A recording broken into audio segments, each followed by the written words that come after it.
Good afternoon, everybody. I hope everyone can hear me okay. Nice to be here this afternoon. I'm Simon Illingworth, Chief Operating Officer. I think some of you will know me, but others may not have been in the organisation since the middle of July. And it's good here to be doing my first team brief.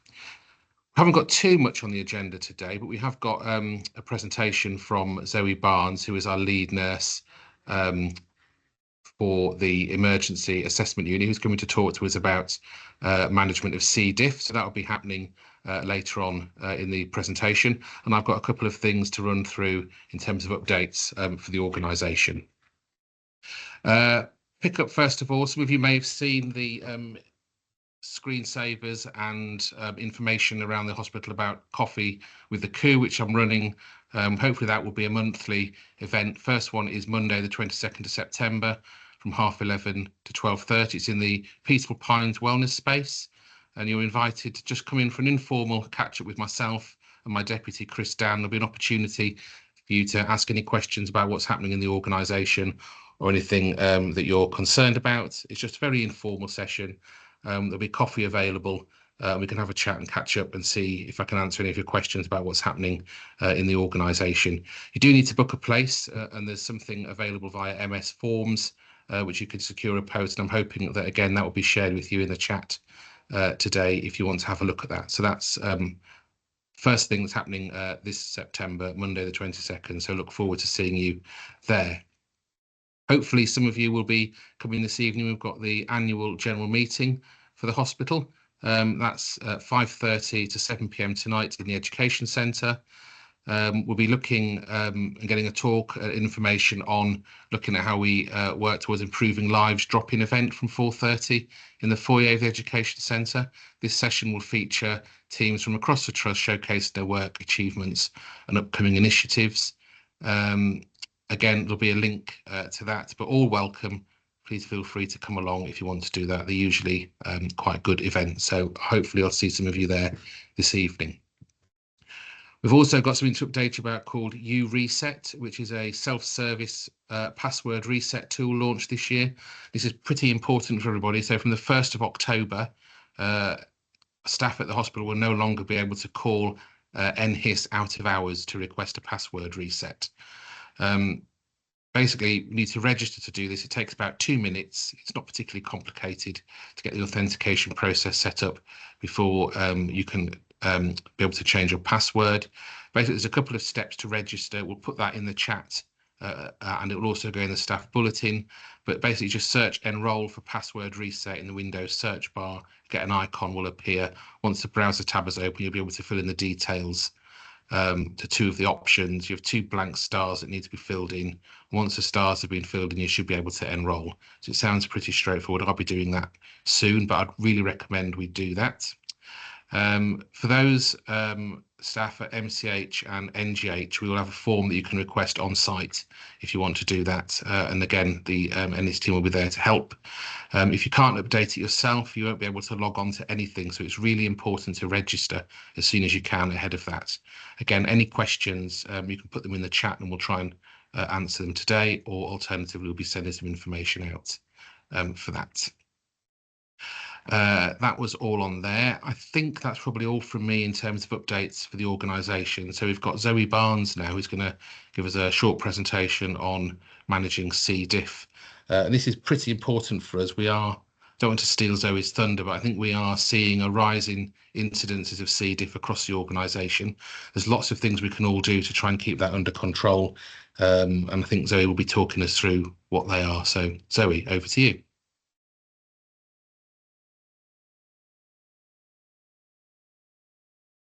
Thank you very much, Simon. Obviously, my name is Zoe Barnes. I'm the Infection Control Matron for Sherwood Forest. I've been in the organisation for 25 years, but only in post as matron for the past year. I've been asked today to come and speak to you about what C. diff is.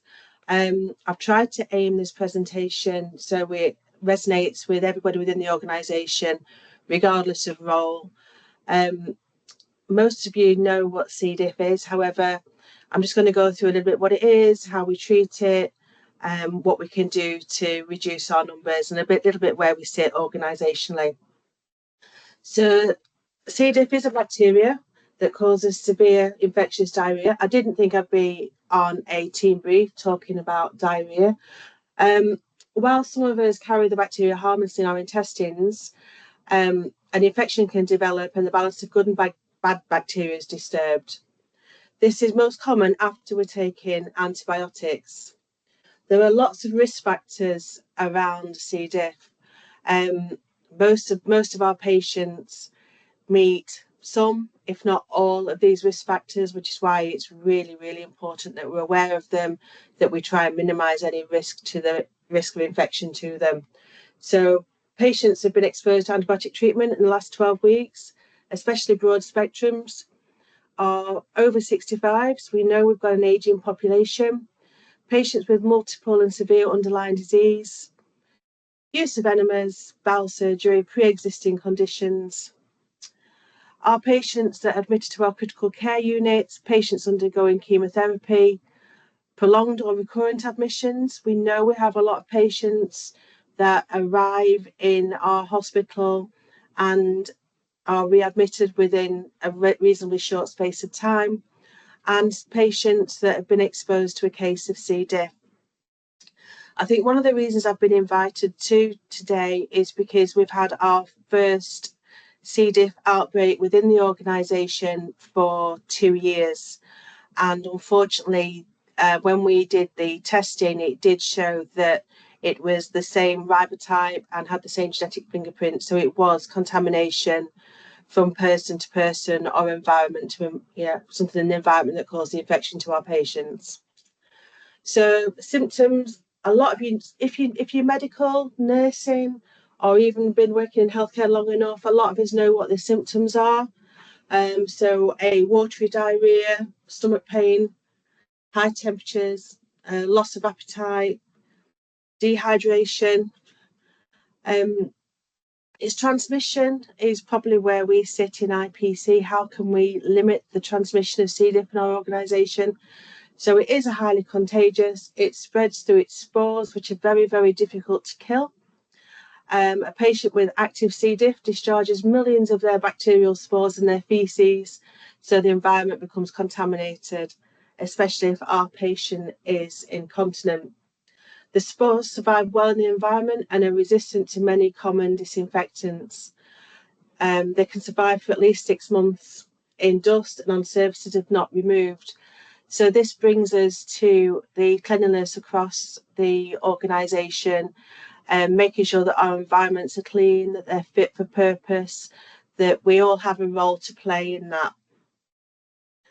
The transmission of the spores, it's mainly fecal oral, so it's exactly what it says. From your stool to your mouth, on the contaminated hands of healthcare workers, through direct spread to patient, and through contaminated pieces of equipment or our environment. Treatment and prevention. Once the C. diff infection's been detected, the treatment is antibiotics. You'll hear a lot of your patients that are on vancomycin or fidaxomicin, and they are typically prescribed to kill the C. diff bacteria. We look at avoiding antidiarrheal medications because they can slow the clearance of the C. diff toxins. And we do sometimes have the fecal microbiota transplant, where we, as it says, we transplant the good bacteria from a donor's fecal matter into the gut of the patient who has C. diff. Some cases, our patients do require emergency surgery to remove a damaged part of the colon. And infection control is to prevent the spread, wash your hands thoroughly with soap and water. Our alcohol-based sanitizers are not effective against the spores. So we need to frequently clean and disinfect our surfaces with a bleach-based cleaner. In the trust, we use the red cleans, which are the HPV cleaners.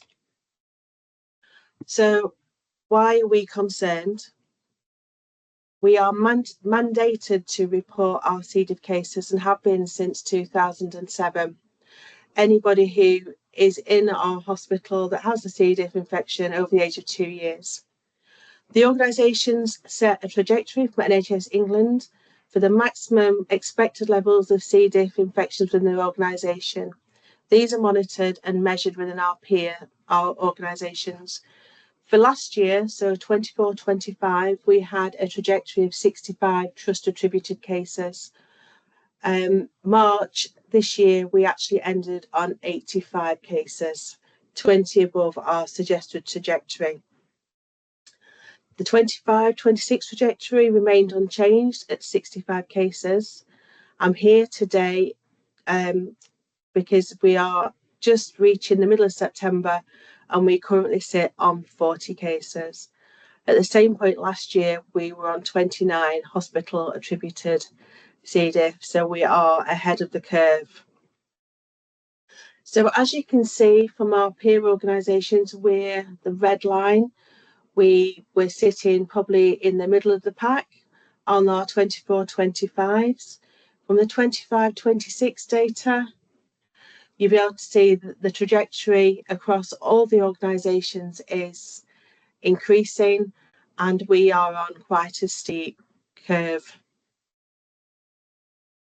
So you can see from the data that the rising rates are not isolated within Sherwood Forest.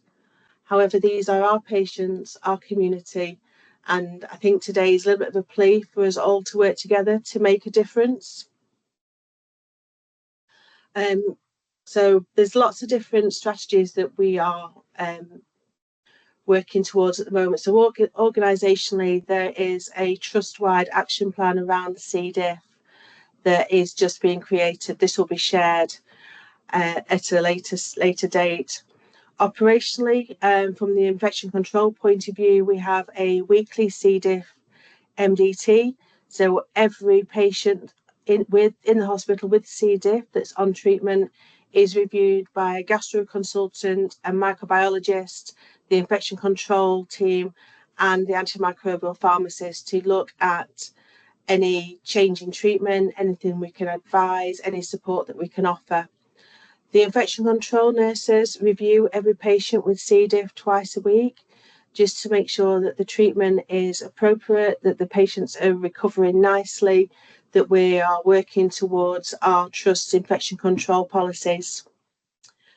We also do what we call an ICR review for every C. diff patient that comes into our hospital, whether that's a healthcare onset hospital acquired or a community onset hospital associated infection. We do these reviews to look at the environment our patients are nursed in, the antibiotic stewardship and the infection control processes, to look if there are any themes and trends where we can provide support and look at training. As an individual at work, there are a few things that we can do. So keep your workspaces clean, tidy and clutter-free. Use soap and water when you're washing your hands, especially if you are clinical and caring for patients with C. diff or entering their environment.